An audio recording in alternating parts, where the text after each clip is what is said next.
Morning बच्चों, this is Kirti Bhargav from Raghu International School. Welcome to all in my class. तो बच्चों, अभी हमारी यूट्यूब के थ्रू जो कंटिन्यू क्लासेस चल रही हैं और आप सभी लोग अटेंड कर रहे हो, तो इससे क्या होगा, हमारी जो लर्निंग की रीडिंग की कंटिन्यूटी है वो बनी रहेगी, हम पढ़ते रहेंगे। अगर हमने बीच में पढ़ना छोड़ दिया तो हम जो चीजें हमें याद है, हमें पढ़ना आती है, वो चीज हम भूल जाते हैं। तो बच्चों, आपको मिस नहीं करना है। तो चलिए बच्चों, अब हम अपने टॉपिक पर आते हैं। तो हम थर्ड टॉपिक पार्ट 3 पढ़ रहे थे, निताई के सींग। निताई के सींग। तो इस पार्ट में हमने देखा कि काका काकी के पास निताई नाम का एक बैल था। वह इस बैल से बहुत स्नेह करते थे। उस बैल के बारे में बताया गया है कि उसके सींग नीले करने के लिए काकी पहुंची थी। फिर हमने इसके शब्द पिटारा से शब्दार्थ देखे थे और शब्दार्थ के बाद हमने मौखिक प्रश्न, खाली स्थान, किसने किससे कहा, सभी चीजें कर ली थी। तो आपको इनका एक बार और रिवीजन करना है, ठीक। फिर इसके बाद हमने इसके अभ्यास प्रश्नों को देखा था। तो अभ्यास प्रश्न भी आप सभी ने लिख लिए होंगे और सिर्फ उन्हें लिखना नहीं है, उन्हें आपको अच्छे से याद भी करना है, ताकि जब आपके एग्जाम्स हो तो आपको वो चीज बहुत अच्छे से आने लगे।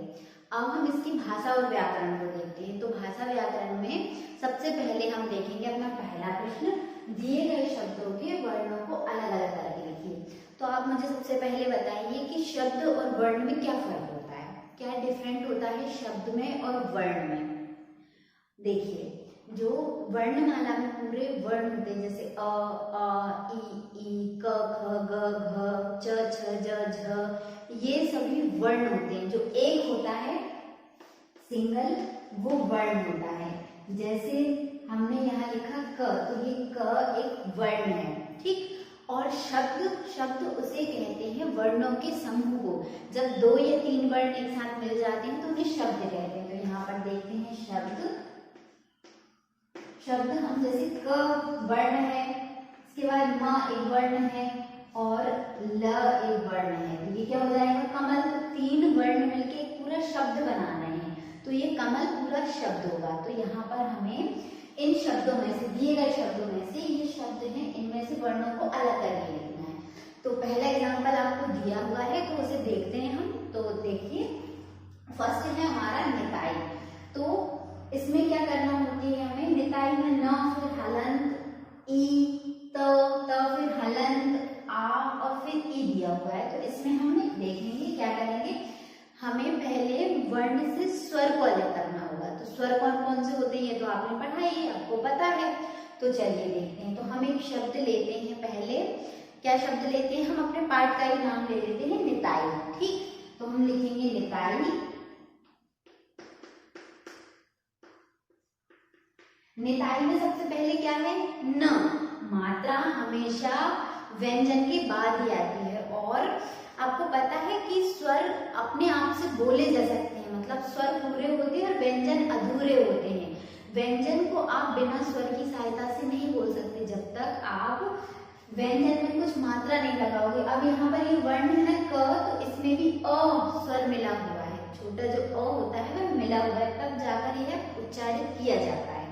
तो हम देखते हैं निताई में न, नाम मात्रा कौन सी है, ई। तो सबसे पहले हम लिखेंगे ना में लगाएंगे हलंत। तो ये हलंत का अर्थ होता है कि यह जो पूरा वर्ण है ना, वह आधा है, उसमें स्वर प्रयोग नहीं किए गए, इसमें स्वर नहीं है और यहाँ पर स्वर लगा हुआ है ना में ई। फिर इसके बाद हम प्लस करके अलग अलग करके लिखना है हमें, तो हम प्लस करके इसमें ई लिखेंगे। तो मात्रा ई की है, तो यहाँ पर छोटी ई लिख देंगे। फिर इसके बाद प्लस करेंगे, त आ जाएगा। तो त में फिर क्या लगेगा, इसको क्या कहते हैं, नीचे वाले को बताइए जी, हलंत। हलंत लगने के बाद मात्रा कौन सी है, अ नहीं है, आ। तो हम प्लस करके यहाँ आ लिख देंगे। फिर इसके बाद क्या है, ई। तो ये मात्रा तो कौन सी है, बड़ी ई, तो यह पूरी बड़ी ई ऐसे ही प्लस करके लिख देंगे। मेरे यहाँ पर जगह नहीं थी तो मैंने नीचे लिख दिया। तो चलिए, अब हम इन एग्जांपल्स को अपने अभ्यास प्रश्न में समझते हैं। तो चलिए बच्चों, अब हम इन्हें हल करते हैं। सबसे पहले ही निताई, जैसा कि मैंने आपको एग्जाम्पल में बताया है, न, हलंत, ई। जो मात्रा थी ई की, उसे हम ई के रूप में लिखेंगे। फिर त में हलंत, आ, फिर ई, क्योंकि ई की तो मात्रा होती है, लेकिन यहाँ पर पूरा ई लिखा हुआ था, तो ये ऐसा ही हम ई लिख देंगे। फिर इसके बाद है सम्मान। सबसे पहले स में से क्या निकलेगा अ, तो स में हलंत लग जाएगा, स हलंत फिर अ, फिर प्लस म। अब यहाँ पर म आधा था तो ये भी आधा हो जाएगा। इसके बाद फिर दोबारा म आएगा, तो दोबारा म, फिर हलंत, फिर आ, फिर न में हलंत, फिर आ। तो हलंत का अर्थ होता है कि वह व्यंजन आधा है, इसमें स्वर नहीं है। इसके बाद हम अपना देखते हैं अगला चूल्हे।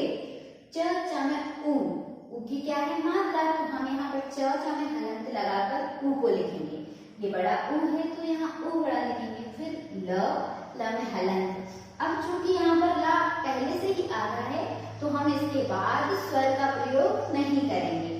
फिर है ह में एक ही मात्रा, तो ह और हमें ए ऐसा ही लिख देंगे। फिर इसके बाद हम अगला देखते हैं गुस्सा। ग में ऊ नहीं है, ऊ है, छोटा ऊ। ग में हलंत, फिर ऊ, फिर प्लस स आधा है तो स में हलंत, फिर दोबारा सा आ जाता है गुस्सा, गुस्सा। तो ये स आधा होता है, पूरा नहीं बोला जाता। हम ऐसा थोड़ी बोलते हैं गुस्सा, ऐसा नहीं बोलते, गुस्सा होता है वो, गुस्सा। जो बीच वाला सा है वो पूरा उच्चारित नहीं होता क्योंकि उसमें स्वर नहीं है। और जैसा कि मैं पहले बता चुकी हूँ कि व्यंजन बिना स्वर के उच्चारित नहीं किए जा सकते।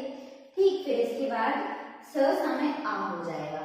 फिर देखते हैं हम अपना आखिरी डिब्बा।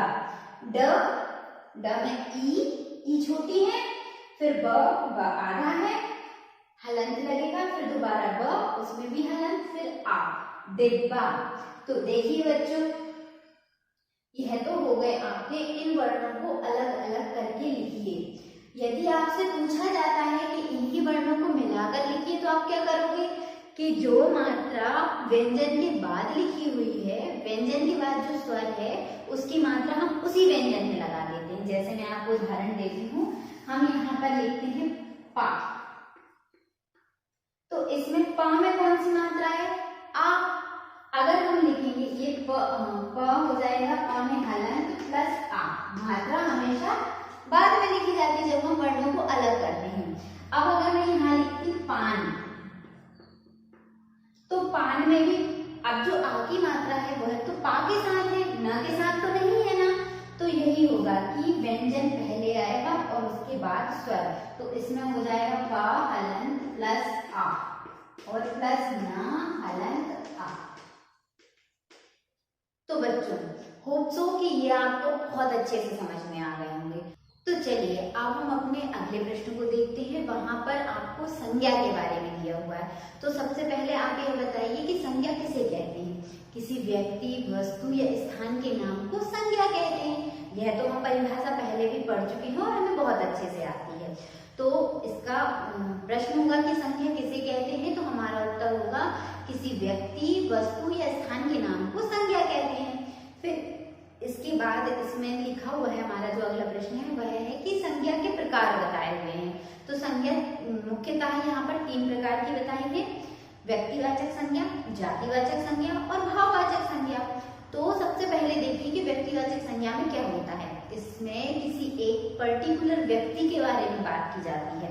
जैसे अगर मैं कहती हूँ कि राम कहाँ है, तो मैं यहाँ पर सिर्फ राम की बात कर रही हूँ। फिर इसके बाद आता है कि जातिवाचक संज्ञा। जातिवाचक संज्ञा का अर्थ होता है जो हम पूरी जाति का बोध कराते हैं। जैसे मैं कक्षा में प्रवेश करती हूँ और आकर पूछती हूँ मैं आपसे कि राम कहाँ है, तो आप सिर्फ मुझे राम के बारे में बताओगे कि राम वो बैठा है या राम वहां है। अगर राम स्कूल नहीं आए तो आप कहोगे राम आज स्कूल नहीं आया है। लेकिन अगर मैं पूछती हूँ कि लड़के कहाँ हैं या छात्र कहाँ हैं, तो लड़कों में सारे लड़के आ जाएंगे। तो लड़का जो होगा वह जातिवाचक संज्ञा होगा, क्योंकि वह यहाँ पर कंफर्म नहीं है ना कि मैं किस लड़के के बारे में बात कर रही हूँ। मैं तो यहाँ सभी के बारे में कह सकती हूँ कि सभी लड़के कहाँ हैं। तो इसी प्रकार व्यक्तिवाचक संज्ञा और जातिवाचक संज्ञा दोनों भिन्न होती हैं। फिर इसके बाद हमारा तीसरा आता है भाववाचक संज्ञा। तो भाववाचक संज्ञा में यहाँ पर भाव को संबोधित किया जाता है। जैसे हमें भूख लगी है, तो भूख क्या है, एक भाव है। हमें रोना आ रहा है या राम रो रहा है, तो राम तो व्यक्तिवाचक संज्ञा होगा, लेकिन रोना, जो से रोना आ रहा है तो वह भाववाचक संज्ञा होगा। जो भाव हम प्रदर्शित करते हैं, हंसना, रोना, गाना, सोना, यह जो भाव होते हैं वह भाववाचक संज्ञा में आते हैं। तो यह तो हुआ आपके व्यक्तिवाचक संज्ञा, जातिवाचक संज्ञा और भाववाचक संज्ञा। तो अब हम देखते हैं यहाँ पर कुछ शब्द दिए हुए हैं, उन्हें हमें छांट कर लिखना है कि वह व्यक्तिवाचक संज्ञा होंगे, जातिवाचक संज्ञा होंगे या फिर भाववाचक संज्ञा होंगे। तो चलिए देखते हैं आपकी पुस्तक। इसमें लिखा हुआ है, क्या आप जानते हैं नाम को ही संज्ञा कहा जाता है? हाँ, हम यह जानते हैं कि किसी व्यक्ति, वस्तु या स्थान के नाम को ही संज्ञा कहते हैं। जैसे विशेष नाम, स्पेशल नाम जो होते हैं, अशोक, दिल्ली, कुरान, यह तो किसी व्यक्ति के बारे में बात करते हैं। फिर है सामान्य जाति वाला नाम, जो कि जाति बताता है, जैसे मैंने कहा था लड़के, लड़कियां, मेज, नगर आदि। फिर है भाव या गुण, अवस्था आदि के नाम, खुशी, प्यार, भरोसा आदि भाववाचक सूचक शब्द हैं। फिर हमें से एक उदाहरण दिया है, काका काकी के पास निताई नाम का एक बैल था, वे उसकी खूब देखभाल करते थे।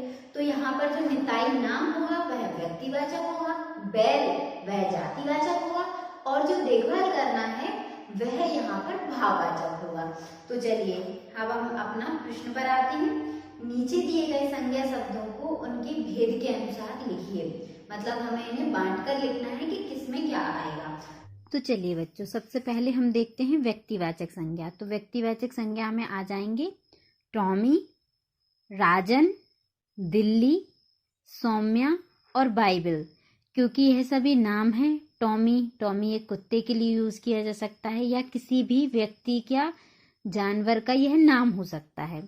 तो नाम को व्यक्तिवाचक एक विशेष व्यक्ति की पहचान बता रहा है, तो इसलिए यह व्यक्तिवाचक होगा। ऐसे ही राजन भी नाम होता है, दिल्ली किसी जगह का नाम है, सौम्या किसी लड़की का नाम है और बाइबल यह एक पुस्तक का नाम है। तो इससे एक विशेष व्यक्ति या वस्तु की पहचान होती है, तो इसलिए यह व्यक्तिवाचक होगा। अब हम देखते हैं जातिवाचक संज्ञा में। तो जातिवाचक संज्ञा में हम लिखेंगे मछली, मालिक, चोर, पेड़ और मैदान। अब यहाँ पर जो मछली शब्द है उससे किसी एक विशेष मछली की बात नहीं हो रही है, लेकिन हम यदि मछली का नाम लेते कि शार्क मछली, व्हेल मछली, तो फिर यह व्यक्तिवाचक में आ जाते। परंतु यहाँ पर सिर्फ मछली की प्रजाति के बारे में बात की गई है, मछली, तो इसलिए यह जातिवाचक में आएगा। फिर है मालिक, तो ऐसे ही मालिक की बात नहीं की है कि यह किस प्रकार का मालिक है। चोर के बारे में भी किसी व्यक्तिगत चोर, यदि चोर के आगे नाम लिखा होता कि रामू चोर, तो फिर हम कह सकते थे कि यह विशेषकर रामू की बात की जा रही है, लेकिन यहाँ पर चोर प्रजाति के सभी चोरों की बात की जा रही है। फिर है पेड़, तो पेड़ में भी यहाँ कोई विशेष नहीं है कि इस पेड़ की बात हो रही है, जैसे नीम का पेड़, आम का पेड़, बरगद का पेड़, यहाँ पर सिर्फ पेड़ लिखा हुआ है, तो वह पूरी जाति को सूचित कर रहा है, तो इसलिए यह जातिवाचक में आएगा। ऐसे ही मैदान, तो मैदान शब्द जैसे कोई विशेष मैदान होता, किसी स्थान विशेष को बताता, तो वह व्यक्तिवाचक में होता, किंतु यहाँ पर मैदान सभी मैदानों के लिए प्रयोग किए जा रहे हैं। फिर इसके बाद है भाववाचक संज्ञा। तो भाववाचक संज्ञा में हम देखेंगे हरियाली, साथी, ऊंचाई, शोरगुल और सुंदरता। तो यह सब भाव को प्रदर्शित करते हैं। तो यह तो हुए बच्चे आपके भाववाचक संज्ञा। उपयुक्त उदाहरण के अनुसार वचन बदलिए। तो आपको जैसे शब्द के अंत में ई की मात्रा आती है, तो वहां उस बड़ी ई की मात्रा को आपको छोटी ई में बदलना है और बाद में या के ऊपर चंद्रबिंदी का प्रयोग करना है। तो देखते हैं हम शब्दों को। सबसे पहले है साड़ी, तो साड़ी का हो जाएगा साड़ियाँ। फिर है परेशानी, तो परेशानी का परेशानियाँ। फिर है नाली, तो नाली का हो जाएगा नालियाँ। इसके बाद शब्द है पत्ती, तो पत्ती का हो जाएगा पत्तियाँ।